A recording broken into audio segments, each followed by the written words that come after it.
हाय students, आज आपण covalent character of ionic bond हा पॉइंट डिस्कस करणार आहोत. लास्ट लेक्चरमध्ये आपण पोलॅरिटी ऑफ कोव्हॅलंट बॉन्ड हा पॉइंट पाहिला होता. पोलॅरिटी ऑफ कोव्हॅलंट बॉन्ड म्हणजेच डायपोल मोमेंट. हे जो कोव्हॅलंट बॉन्ड आहे त्या कोव्हॅलंट बॉन्डमध्ये काय होते, पोलॅरिटी तयार होते, पोलार कॅरेक्टर तयार होतं, आयोनिक कॅरेक्टर तयार होतं. त्याला आपण डायपोल मोमेंट म्हणतो. हे आपण लास्ट लेक्चरमध्ये पाहिलेलं आहे. डायपोल मोमेंट आणि पर्सेंटेज आयोनिक कॅरेक्टरमध्ये म्हणजे कोव्हॅलंट बॉन्डमध्ये किती आयोनिक कॅरेक्टर तयार झालं त्याला आपण डायपोल मोमेंट म्हणतो. डायपोल मोमेंट काय? Dipole moment is the development of ionic character in covalent bond. आणि आजचा जो आपला पॉइंट आहे हा काय?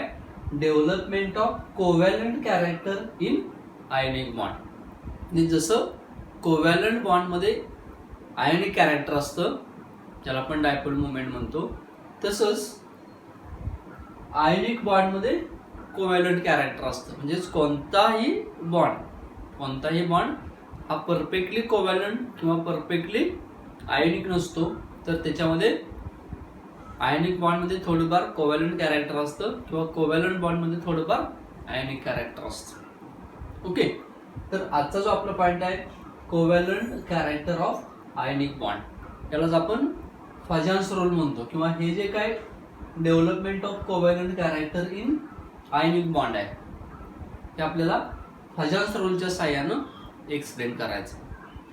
तर नक्की काय ते आपण थोडक्यात पाहू. बा याप्रमाणे हा एक कॅटायन आहे.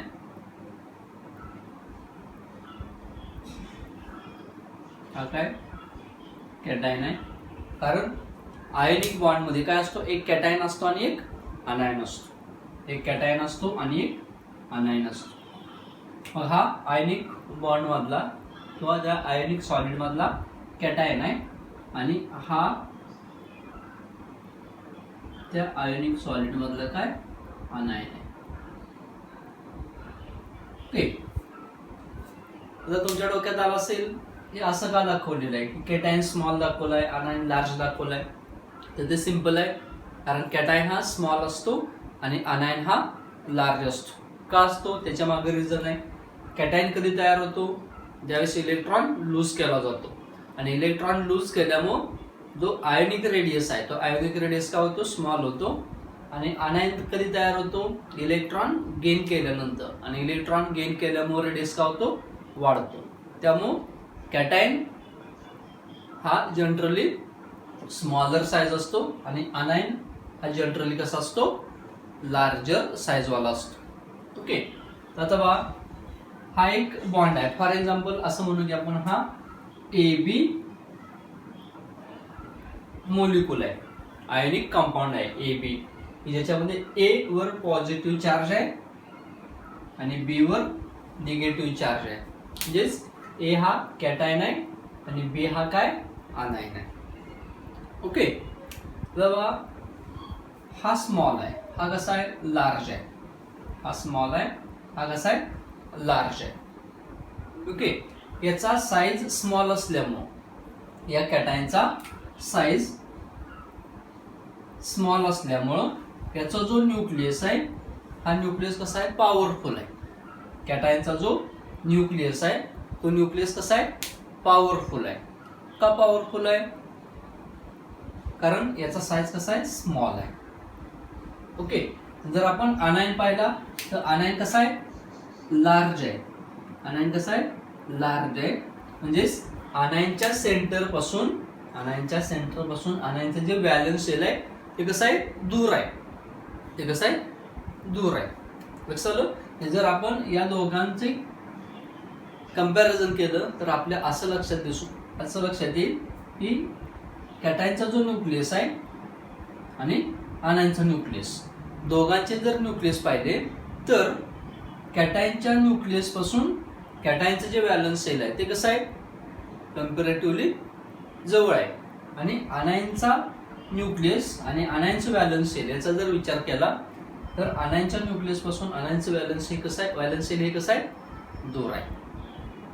ओके, म्हणजे जर आपण पाहिलं आनायनच्या न्यूक्लियस पासून व्हॅलन्स शेल लांब असल्यामुळं आनायनच्या न्यूक्लियसचा प्रभाव व्हॅलन्स शेलच्या पलीकडे, आनायनच्या न्यूक्लियसचा प्रभाव आनायनच्या व्हॅलन्स शेलच्या पलीकडे कसा असणार आहे? कमी असणार आहे. का?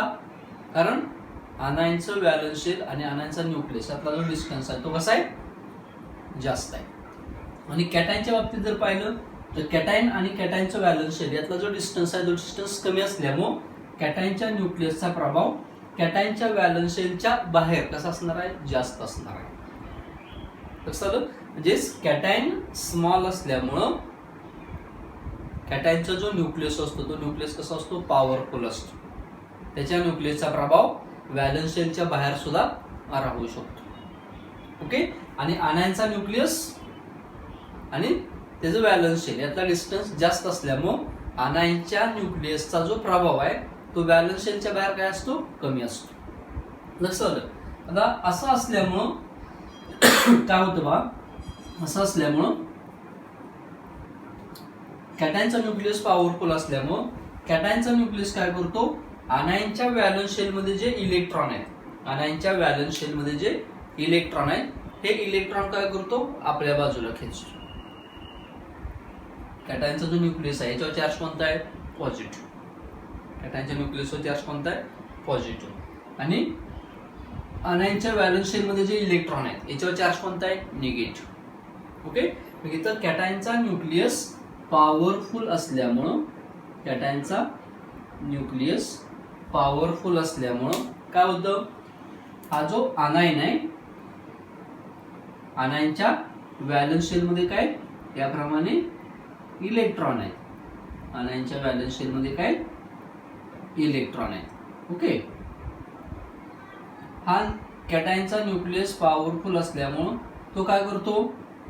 आनायनच्या व्हॅलन्स शेलमध्ये जे इथे इलेक्ट्रॉन आहेत, हे इलेक्ट्रॉन, या इलेक्ट्रॉनला काय करतो?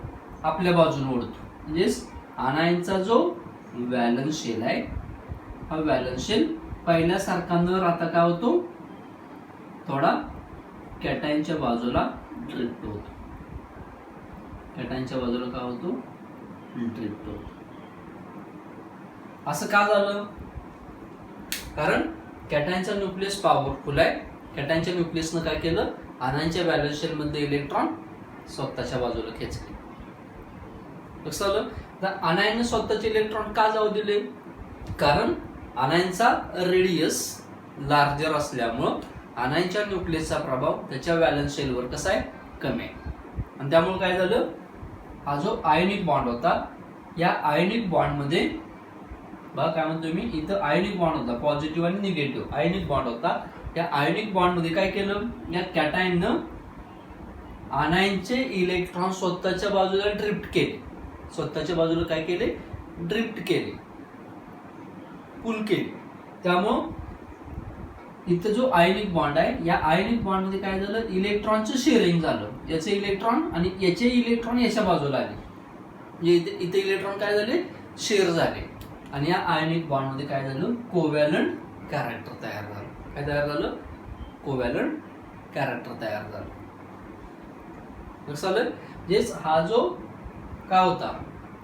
आयोनिक बॉन्ड होता. हा आयोनिक बॉन्ड काय झाला? प्युअर आयोनिक न राहता याच्यामध्ये थोडंफार कोव्हॅलंट कॅरेक्टर तयार झालं. लक्षात आलं? मग हे जे आहे काय? Formation of covalent character in ionic bond, हे कशामुळे होतं? किंवा याच्यावर इफेक्ट करणारे फॅक्टर कोणते आहेत? याचा स्टडी म्हणजेच फाजान्स रूल आहे. Then what is meant by Fajan's rule? Fajan's rule is the factors affecting on development of covalent character in ionic bond. Okay, आता असे कोणते फॅक्टर आहेत की त्या फॅक्टरमुळं की त्या इफेक्टमुळं आनायनचं काय होतंय? पोलरायझेशन होतंय. हा जो आनायन आहे, हा आनायन काय झाला? पोलराइज झाला. म्हणजेच आनायनचा जो पॉझिटिव्ह चार्ज आहे न्यूक्लियसचा तो इथं राहिला आणि इलेक्ट्रॉन आनायनचे कुठे गेले? कॅटायनच्या बाजूला ड्रिफ्ट झाले. लक्षात आलं? मग हे इथं असणारे कॅटायनचे इलेक्ट्रॉन आणि या बाजूला असणारे हे आनायनचे इलेक्ट्रॉन. याच्यामध्ये काय होतं, इलेक्ट्रॉन मध्ये शेअरिंग होतं आणि यातून एक कोव्हॅलंट कॅरेक्टर तयार होतं. इथं काय तयार होतं, कोव्हॅलंट कॅरेक्टर होतं. म्हणजे इथं जो परफेक्टली किंवा पूर्णपणे आयनिक बॉन्ड होता तो इथं पूर्णपणे आयनिक बॉन्ड न राहता याच्यामध्ये काय झाले, डेव्हलपमेंट ऑफ कोव्हॅलंट कॅरेक्टर तयार झाले. समजले. आता याच्यावर इफेक्ट करणारे जे फॅक्टर आहेत ते फॅक्टर आपल्याला स्टडी करायचे आहेत. आता हे फॅक्टर कोणकोणते आहेत, तर त्यातला पहिला फॅक्टर आहे साइज ऑफ आयन. पहिला फॅक्टर कोणता आहे, साइज ऑफ आयन. पहिला फॅक्टर कोणता आहे, साइज ऑफ आयन. याच्यामध्ये काय सांगायचं आहे, आपण पाहिलेलं आहे कोव्हॅलंट कॅरेक्टर कधी डेव्हलप होतं, जेवढा कॅटायन स्मॉल आणि अनायन लार्ज असेल. म्हणजे साइज ऑफ आयन्स मध्ये काय पाहिजे, smaller the size of cation, smaller the size of cation and larger the size of अनायन, larger the size of अनायन, larger the size of anion, greater the extent of polarization, greater the extent of polarization, polarization. पहिला point समजला, development of covalent character in ionic bond. याच्यावर effect करणारा पहिला point म्हणजे फाजन्स rule मधला पहिला point काय, size of ions. Ions कसे असायला पाहिजे जेणेकरून आयनिक बॉन्ड मध्ये पोलरायझेशन होईल, कोव्हॅलंट कॅरेक्टर तयार होईल. कसे असायला पाहिजे, smaller the size of cation. म्हणजे कॅटायन कसा पाहिजे, स्मॉल पाहिजे आणि अनायन कसा पाहिजे, लार्जर द साइज ऑफ अनायन. समजतंय. जेवढा कॅटायन स्मॉल असेल आणि अनायन जेवढा लार्ज असेल, जेवढा कॅटायन स्मॉल असेल आणि अनायन जेवढा लार्ज असेल तेवढं काय असेल, कोव्हॅलंट कॅरेक्टर जास्त असेल. कशामध्ये, आयनिक बॉन्ड. जेवढा कॅटायन स्मॉल आणि अनायन लार्ज तेवढं कोव्हॅलंट कॅरेक्टर जास्त असेल. कसं जे साईज वरून लक्षात आलं, जेवढा कॅटायनचा साईज स्मॉल आणि अनायनचा साईज लार्ज तेवढं extent of polarisation, that means covalent character काय असेल, जास्तीत असेल. आता इथं लक्षात ठेवायचं बा, कोव्हॅलंट कॅरेक्टर जास्त आयनिक बॉन्ड मध्ये, कोव्हॅलंट कॅरेक्टर जास्त म्हणजे आयनिक कॅरेक्टर काय झालं, कमी झालं. कोव्हॅलंट कॅरेक्टर आयनिक बॉन्ड मध्ये कोव्हॅलंट कॅरेक्टर जास्त म्हणजे आयनिक कॅरेक्टर काय झालं, कमी झालं. लक्षात आलं. पण हे लक्षात ठेवा, ionic character is directly proportional to melting point, boiling point, solubility and thermal stability. Thermal stability म्हणजे हाय टेम्परेचरला स्टेबल, हाय टेम्परेचरला स्टेबल असणारा कंपाऊंड त्याला काय म्हटलं जातं, थर्मली स्टेबल म्हटलं जातं. ओके. मग मेल्टिंग पॉइंट जास्त कोणाचा, आयोनिक कंपाऊंड्स. मेल्टिंग पॉइंट जास्त कोणाचा, आयोनिक कंपाऊंड्स. बॉइलिंग पॉइंट जास्त कोणाचा, आयोनिक कंपाऊंड्स. सोल्युबिलिटी, वॉटरमध्ये सोल्युबिलिटी जास्त कोणाची, आयोनिक कंपाऊंड्स. थर्मल स्टॅबिलिटी जास्त कोणाची, आयोनिक कंपाऊंड्स. लक्षात आलं. म्हणजेच ज्याच्यामध्ये कोव्हॅलंट कॅरेक्टर जास्त असेल, ज्याच्यामध्ये कोव्हॅलंट कॅरेक्टर जास्त असेल त्याचा मेल्टिंग पॉइंट कमी, बॉइलिंग पॉइंट कमी, सोल्युबिलिटी कमी, थर्मल स्टॅबिलिटी कमी. लक्षात आलं. म्हणजे आपण जर एक्झाम्पल पाहिलं, एक दिला तुम्हाला LiCl आणि दुसरा आहे NaCl आणि विचारलं याच्यामध्ये कोव्हॅलंट कॅरेक्टर जास्त कोणाचा आहे, कोव्हॅलंट कॅरेक्टर जास्त कोणामध्ये, तर बघा Cl अनायन दोन्ही ठिकाणी काय कॉमन आहे, अनायन दोन्ही ठिकाणी काय कॉमन आहे. त्यामुळे अनायनच्या साईजचा विषय येत नाही. विषय कशाचा येणार आहे, कॅटायनचा. तर कॅटायन कोण आहे, एक Na आणि दुसरा Li. ओके. अनायनचा विषय संपला, राहिला काय कॅटायन. कॅटायन कसा पाहिजे आपल्याला, स्मॉल पाहिजे. कॅटायन कसा पाहिजे, स्मॉल. जेवढा कॅटायन स्मॉल तेवढं कोव्हॅलंट कॅरेक्टर जास्त. मग या दोघांपैकी स्मॉल कॅटायन कोण आपल्याला माहित आहे, group first. Okay, Li, Na, K, Rb, CS याप्रमाणे ग्रुप फर्स्ट मधले एलिमेंट आहेत. लेना की रब से फरियाद. ओके, तर बा या दोघांपैकी डाऊन द ग्रुप जात असताना रेडियस काय होतो, वाढत जातो. Radius increases.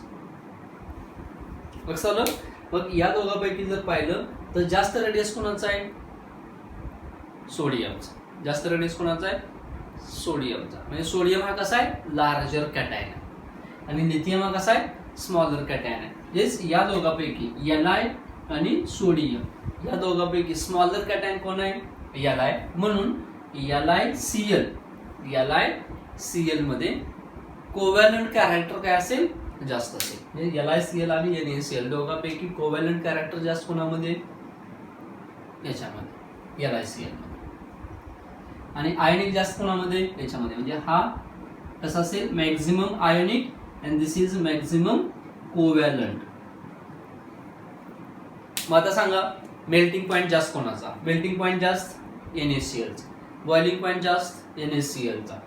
सोल्युबिलिटी वॉटरमध्ये मॅक्झिमम सोल्युबल कोण होईल, NaCl. थर्मली स्टेबल मॅक्झिमम टेम्परेचरला स्टेबल कोण असेल, NaCl. मग पहिला पॉइंट समजला. Smaller the size of cation, larger the size of anion, greater the extent of polarisation, that means greater the extent of covalent character. आणि ज्याच्यामध्ये कोव्हॅलंट कॅरेक्टर जास्त त्याच्यामध्ये आयनिक कॅरेक्टर कमी. ज्याच्यामध्ये आयनिक कॅरेक्टर कमी त्याचा मेल्टिंग पॉइंट कमी, बॉइलिंग पॉइंट कमी, सोल्युबिलिटी कमी, थर्मल स्टॅबिलिटी कमी असेल. ओके, फर्स्ट पॉइंट क्लिअर झाला. देन सेकंड पॉइंट आहे चार्ज ऑन आयन्स.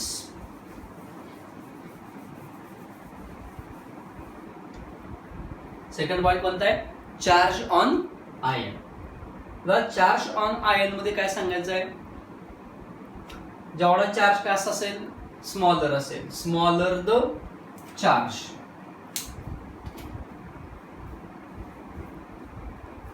साईजच्या ऐवजी चार्ज. स्मॉलर द चार्ज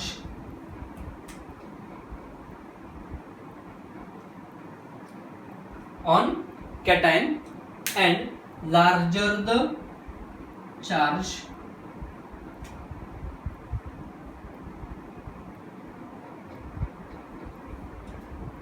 किंवा सिंपल असं आपण म्हणू, हे फोडून टाकू. स्मॉलर म्हणण्यापेक्षा greater the charge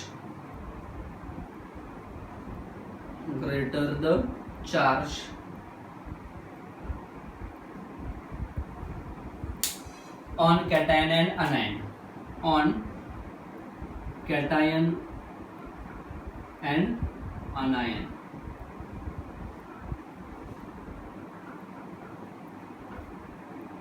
Larger the extent of polarization, larger the extent of polarization.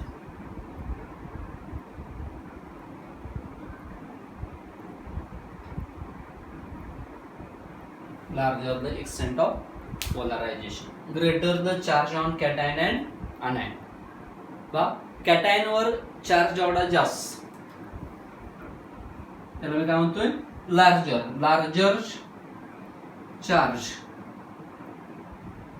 On cation. Cation वर जेवढा चार्ज काय असेल, जास्त असेल, तेवढा कॅटायन कसा असेल, स्मॉल असेल. जेवढा कॅटायन वर चार्ज जास्त असेल तेवढा कॅटायन कसा असेल, स्मॉल असेल. आणि लार्जर किंवा ग्रेटर चार्ज ऑन अनायन तेवढा अनायन कसा असेल, लार्ज असेल, बिगर असेल.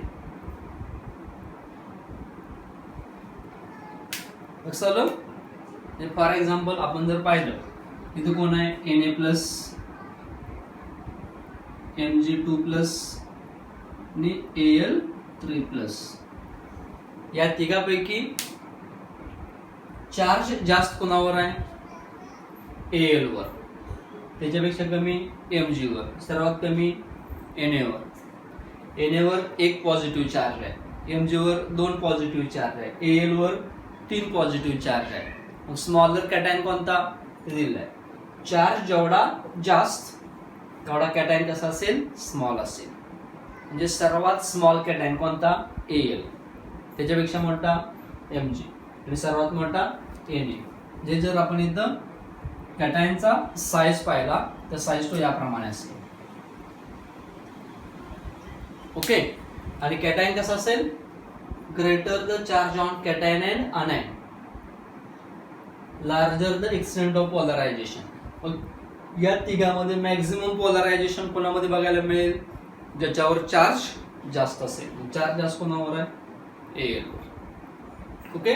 आणि अनायन साठी काय सांगितलंय? जेवढा अनायन कसा असेल, अनायन वर चार्ज जेवढा जास्त असेल तेवढा अनायन कसा असेल? बिगर असेल. म्हणजे फॉर एक्झाम्पल आपण याप्रमाणे पाहिलं, इथं आहे N3- O2- F-. या तिघापैकी मोठा अनायन कोणता? लार्जर अनायन कोणता? तर जेवढा अनायन वर चार्ज जास्त तेवढा अनायन कसा असेल? बिगर असेल. म्हणजे मोठा अनायन कोण?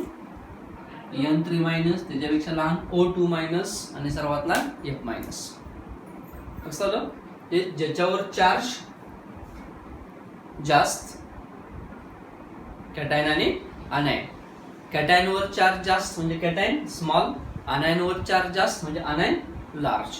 दॅट मीन्स जेवढा चार्ज जास्त तेवढा एक्सटेंट ऑफ पोलरायझेशन काय असेल? चार्ज जेवढा जास्त असेल कॅटायन आणि अनायन तेवढा काय असेल? एक्सटेंट ऑफ पोलरायझेशन मॅक्सिमम असेल. ओके. तर आपण एखादं एक्झाम्पल घेतलं बा. एक्झाम्पल काय? एक आहे AlCl3 आणि दुसरा आहे MgCl2. ओके.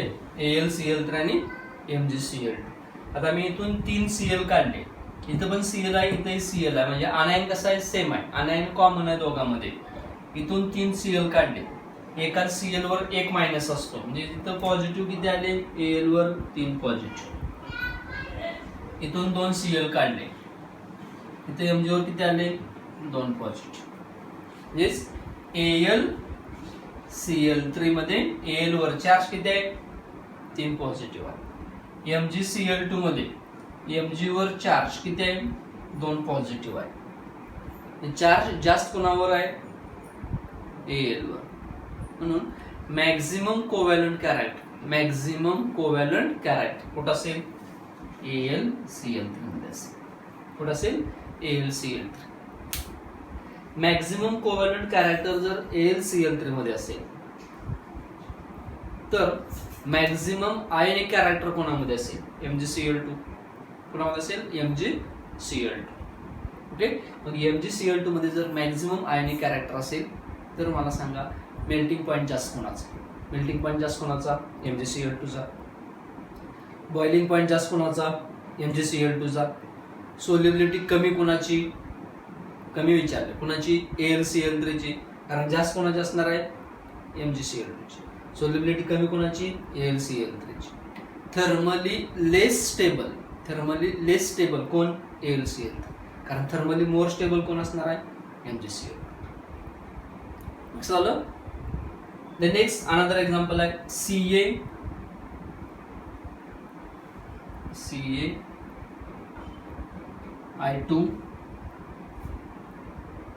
CaCl2.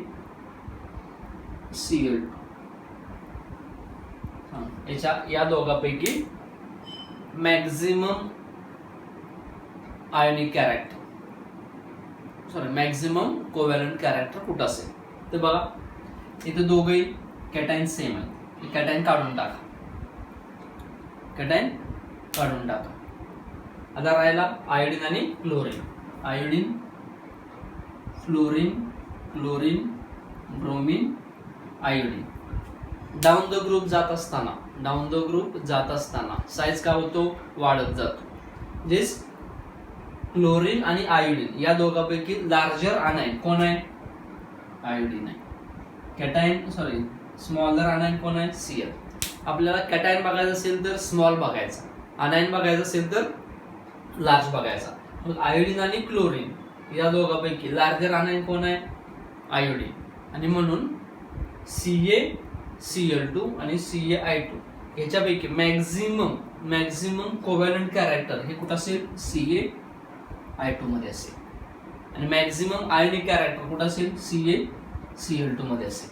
बघा, कॅटायन बघताना कसा बघायचा आहे? स्मॉल. आणि अनायन पाहताना कसा बघायचा आहे? लार्ज. मग इथं कॅटायन सेम आहे म्हणून अनायन पाहिला. मग अनायन लार्ज कुठं आहे? CaI2 वाला. म्हणून CaI2 मध्ये कोव्हॅलंट कॅरेक्टर जास्त असेल. मग मेल्टिंग पॉईंट जास्त कोणाचा? CaCl2 चा. बॉइलिंग पॉईंट जास्त कोणाचा? CaCl2 चा. थर्मली स्टेबल कोण? CaCl2. कसं वॉटर सोल्युबल कोण? मॅक्झिमम मोर वॉटर सोल्युबल कोण? CaCl2. ओके, तर याप्रमाणे पहिले दोन पॉइंट आहेत, साइज ऑफ आयन्स, दुसरा चार्ज ऑन आयन्स. ओके, दोन्ही पॉइंट क्लिअर झाले असतील. ते नेक्स्ट आहे पोलरायझेबिलिटी ऑफ अनायन.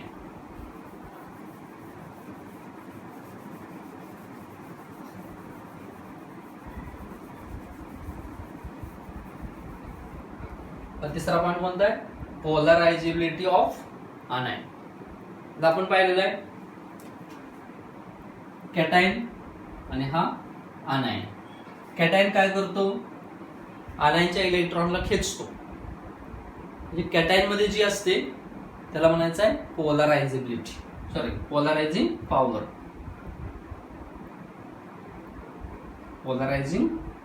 पॉवर. कॅटायन काय करतो? अनायनचे इलेक्ट्रॉन स्वतःकडे खेचून घेतो. आणि अनायनचं काय होतं? पोलरायझेशन होतं. त्याला म्हणायचं पोलरायझेबिलिटी.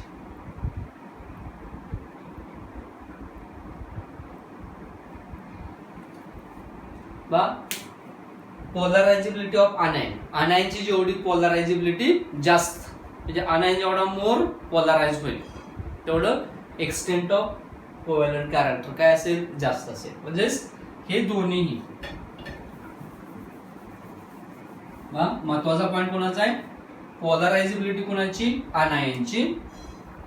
आणि पोलरायझिंग पॉवर ही कोणाची असते? कॅटायनची. आणि हे दोन्हीही polarisability of anion is directly proportional to covalent character.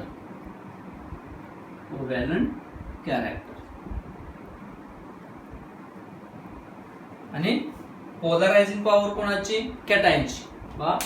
पोलरायझेबिलिटी कोणाची? अनायनची. आणि पोलरायझिंग पॉवर कोणाची? कॅटायनची. जेवढी पोलरायझेबिलिटी ऑफ अनायन जास्त, पोलरायझिंग पॉवर ऑफ कॅटायन जास्त, तेवढं कोव्हॅलंट कॅरेक्टर जास्त असेल. मोर पोलरायझिंग पॉवर असलेला कॅटायन कोणता? मोर पोलरायझिंग पॉवर असलेला कॅटायन कोणता? Smaller cation. More polarising power असलेला कॅटायन कोणता? Smaller cation. स्मॉलर कॅटायन कोणता? ज्या कॅटायनवर चार्ज जास्त असतो. मोर पोलरायझेबिलिटी कोणाची? अनायनची. मोर पोलरायझेबिलिटी कोणाची? अनायनची. कोणत्या अनायनची? लार्जर अनायनची. जेवढा अनायन लार्ज तेवढी अनायनची पोलरायझेबिलिटी जास्त. लार्ज अनायन कोणता? ज्याच्यावर चार्ज जास्त, ज्याच्यावर निगेटिव्ह चार्ज जास्त, तो अनायन कसा असेल? लार्जर. जेवढा अनायन लार्जर तेवढी अनायनची पोलरायझेबिलिटी मॅक्सिमम असेल. हे 4 point, size of ions, charge on ions, polarisability of anion, polarising power of cation, हे 4 पॉइंट इथं क्लिअर होतात. याच्यानंतर 5वा पॉइंट आहे नेचर ऑफ इलेक्ट्रॉनिक कॉन्फिगरेशन. 5वा पॉइंट कोणता आहे? Nature of electronic configuration. Nature of electronic configuration. Okay, बघा एक कॅटायन आहे याप्रमाणे, एका कॅटायनचे इलेक्ट्रॉनिक कॉन्फिगरेशन याप्रमाणे S2P6D10 S2P6D10 आणि दुसरा आहे S2P6. म्हणजे याच्याकडे दोनच व्हॅल्यू, याच्याकडे दोनच सेल आहेत. कोणकोणतं? एक S आणि P, S सबसेल आणि P सबसेल, आणि याच्याकडे S सबसेल, P सबसेल, D सबसेल याप्रमाणे. याचे इलेक्ट्रॉनिक कॉन्फिगरेशन कसं आहे? S2P6 टाईपचं आहे आणि याचे इलेक्ट्रॉनिक कॉन्फिगरेशन S2P6D10 टाईपचं. ओके, मग आपण पिरियॉडिक टेबल मध्ये पाहिले S orbital, P orbital, D orbital आणि F ऑर्बिटल. याच्यामध्ये शिल्डिंग एबिलिटी जास्त कोणामध्ये असते? शिल्डिंग एबिलिटी जास्त S मध्ये असते, त्याच्यापेक्षा कमी P, त्याच्यापेक्षा कमी D, आणि सर्वात कमी शिल्डिंग एबिलिटी कोणामध्ये असते? F मध्ये असते. जेवढी शिल्डिंग एबिलिटी जास्त, जेवढी शिल्डिंग एबिलिटी जास्त असेल, म्हणजे हा न्यूक्लियस आहे, हे व्हॅलन्स शेल मधले इलेक्ट्रॉन आहे, आणि शिल्ड करणारे इलेक्ट्रॉन इथं असतात, हे मध्ये न्यूक्लियसच्या आणि व्हॅलन्स शेलच्या. जेवढी शिल्डिंग एबिलिटी काय असेल कॅटायनची जास्त असेल, आपण कॅटायनसाठी बोलतो, जेवढी शिल्डिंग एबिलिटी जास्त असेल कॅटायनची, तेवढा कॅटायनचा तो जो न्यूक्लियस आहे त्या न्यूक्लियसचा प्रभाव व्हॅलन्स शेलवर कसा असणार आहे? कमी असणार आहे. कसं असणार आहे? कमी असणार आहे. लक्षात आलं? जर शिल्डिंग एबिलिटी जास्त असेल तर हा कॅटायन इकडं असणाऱ्या आयनचे जे इलेक्ट्रॉन आहेत हे इलेक्ट्रॉन इकडे खेचू शकेल का? नाही, कारण याला कसं प्रॉपरली शिल्ड केले. जेवढी शिल्डिंग एबिलिटी जास्त तेवढं आयनचे इलेक्ट्रॉन कॅटायनकडे येणार नाही. समजते? म्हणजे कॅटायनची जेवढी शिल्डिंग एबिलिटी जास्त तेवढी पोलरायझिंग पॉवर काय असणार आहे? कमी असणार आहे. एक्सटेंट ऑफ कोव्हॅलंट कॅरेक्टर काय असणार आहे? कमी असणार आहे. जे कमी कुठं असणार आहे? ज्याची शिल्डिंग एबिलिटी जास्त. मग शिल्डिंग एबिलिटी जास्त कोणाची? S ची, त्याच्यापेक्षा कमी P ची, त्याच्यापेक्षा कमी D ची, सर्वात कमी F ची. आता इथे तुम्हाला दोन आहे, एक इलेक्ट्रॉनिक कॉन्फिगरेशन या टाईपचे दिले, एक या टाईपचे दिले. मग मला सांगा मॅक्झिमम शिल्डिंग एबिलिटी कुठे आहे? मॅक्झिमम शिल्डिंग एबिलिटी कुठे मिळेल? S2P6 मध्ये मिळेल का S2P6D10 मध्ये मिळेल? तर मॅक्झिमम शिल्डिंग एबिलिटी कुठं असेल? इथं असेल. समजलं? आणि कमी शिल्डिंग एबिलिटी कुठं असेल? इथं असेल. जेवढी शिल्डिंग एबिलिटी जास्त, जेवढी शिल्डिंग एबिलिटी जास्त तेवढं काय होणार आहे? आनायनला कॅटायन खेचू शकणार नाही. म्हणजेच एक्सटेंट ऑफ कोव्हॅलंट कॅरेक्टर कसं असेल? कमी असेल. याच्यामध्ये कसं असेल? कमी असेल. आणि जेवढी शिल्डिंग एबिलिटी कमी तेवढं एक्सटेंट ऑफ कोव्हॅलंट कॅरेक्टर काय असेल? मोर असेल. समजते? येस, हा पॉइंट का सांगता येईल? The cation with S2P6 type. The cation with S2P6 type electronic configuration has less covalent character than the cation with S2P6D10 type.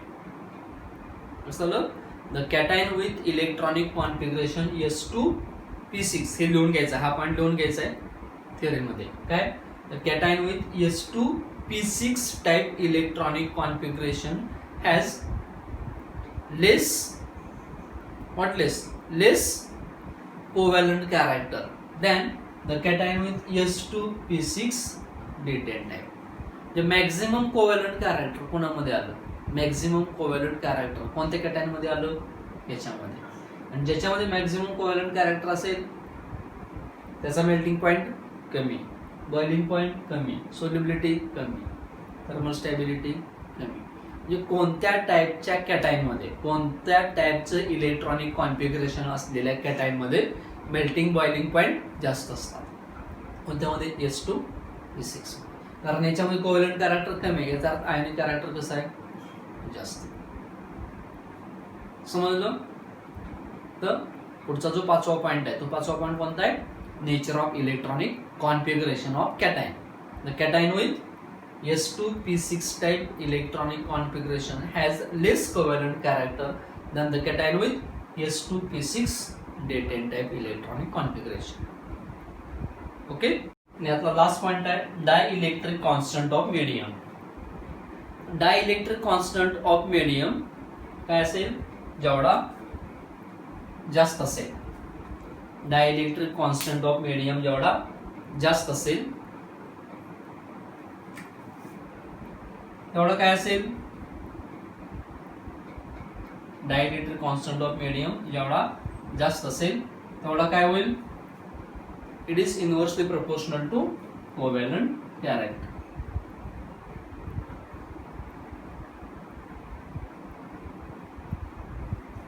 For example water आहे. हा वॉटर आहे. वॉटर हे मीडियम सॉल्व्हंट हा कसा आहे? मॅक्झिमम डायइलेक्ट्रिक कॉन्स्टंट असलेलं medium आहे. Maximum dielectric constant असलेलं मीडियम आहे.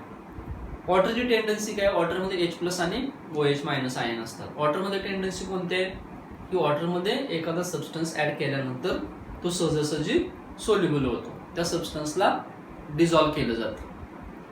लक्षात? म्हणजेच जेवढा डायइलेक्ट्रिक कॉन्स्टंट जास्त असेल तेवढी त्या सबस्टन्सची सोल्युबिलिटी जास्त असते. जेवढा डायइलेक्ट्रिक कॉन्स्टंट जास्त असतो तेवढी त्या सबस्टन्सची सोल्युबिलिटी जास्त असते. लक्षात? मग ज्याची सोल्युबिलिटी जास्त असेल तो कंपाऊंड कसा असेल? आयोनिक असेल. लक्षात? ज्याचा डायइलेक्ट्रिक कॉन्स्टंट जास्त आहे त्याच्यामध्ये सहजासहजी कोणता सबस्टन्स डिझॉल्व्ह होतो? आयोनिक सबस्टन्स डिझॉल्व्ह होतो. कोव्हॅलंट होणार आहे का? नाही. लक्षात? जेवढा डायइलेक्ट्रिक कॉन्स्टंट मीडियमचा डायइलेक्ट्रिक कॉन्स्टंट जेवढा जास्त असेल तेवढं त्या सबस्टन्सचं कोव्हॅलंट कॅरेक्टर काय असणार आहे? कमी असणार आहे. कारण जेवढा डायइलेक्ट्रिक कॉन्स्टंट ऑफ मीडियम जास्त तेवढं आयोनिक कॅरेक्टर जास्त असणार आहे. आयोनिक कॅरेक्टर आणि डायइलेक्ट्रिक कॉन्स्टंट ऑफ मीडियम हे एकमेकांना कसे असतील? डायरेक्टली प्रोपोर्शनल असतील. But dielectric constant of medium and covalent character हे दोन्ही कसे असतील? एकमेकाच्या इनव्हर्सली प्रोपोर्शनल असतील. जेवढं मीडियम हाय डायइलेक्ट्रिक कॉन्स्टंट वाला असेल तेवढा आयोनिक कंपाऊंड त्या मीडियम मध्ये काय होणार आहे? सोल्युबल होणार आहे, डिझॉल्व्ह होणार आहे. म्हणजे ते सोल्युबिलिटी जास्त असेल म्हणजे तो आयोनिक असेल. लक्षात? जेवढा डायइलेक्ट्रिक कॉन्स्टंट ऑफ मीडियम जास्त तेवढं कोव्हॅलंट कॅरेक्टर कमी. That means dielectric constant of medium is inversely proportional to covalent character. Okay.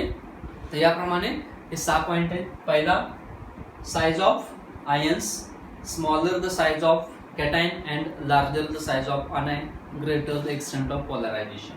Second, charge on ions, larger the charge on cation and anion, greater the extent of polarization. Polarizability of anion is directly proportional to extent of covalent character. Polarizing power of cation is also directly proportional to extent of polarization, that means covalent character. The next one, nature of electronic configuration. The cation with S2P6 type, the cation with S2P6 type has less covalent character than the cation with S2P6 D10 type. Okay, and last one, dielectric constant of medium. Dielectric constant of medium is inversely proportional to covalent character. That means the medium with high dielectric constant has less covalent character. Okay, I hope तुम्हाला covalent character of ionic bond हा point समजत असेल. Development of covalent character in ionic bond हा जो point आहे तो हजान्स rule याच्या साहाय्याने आपल्याला एक्सप्लेन करता येईल. ओके.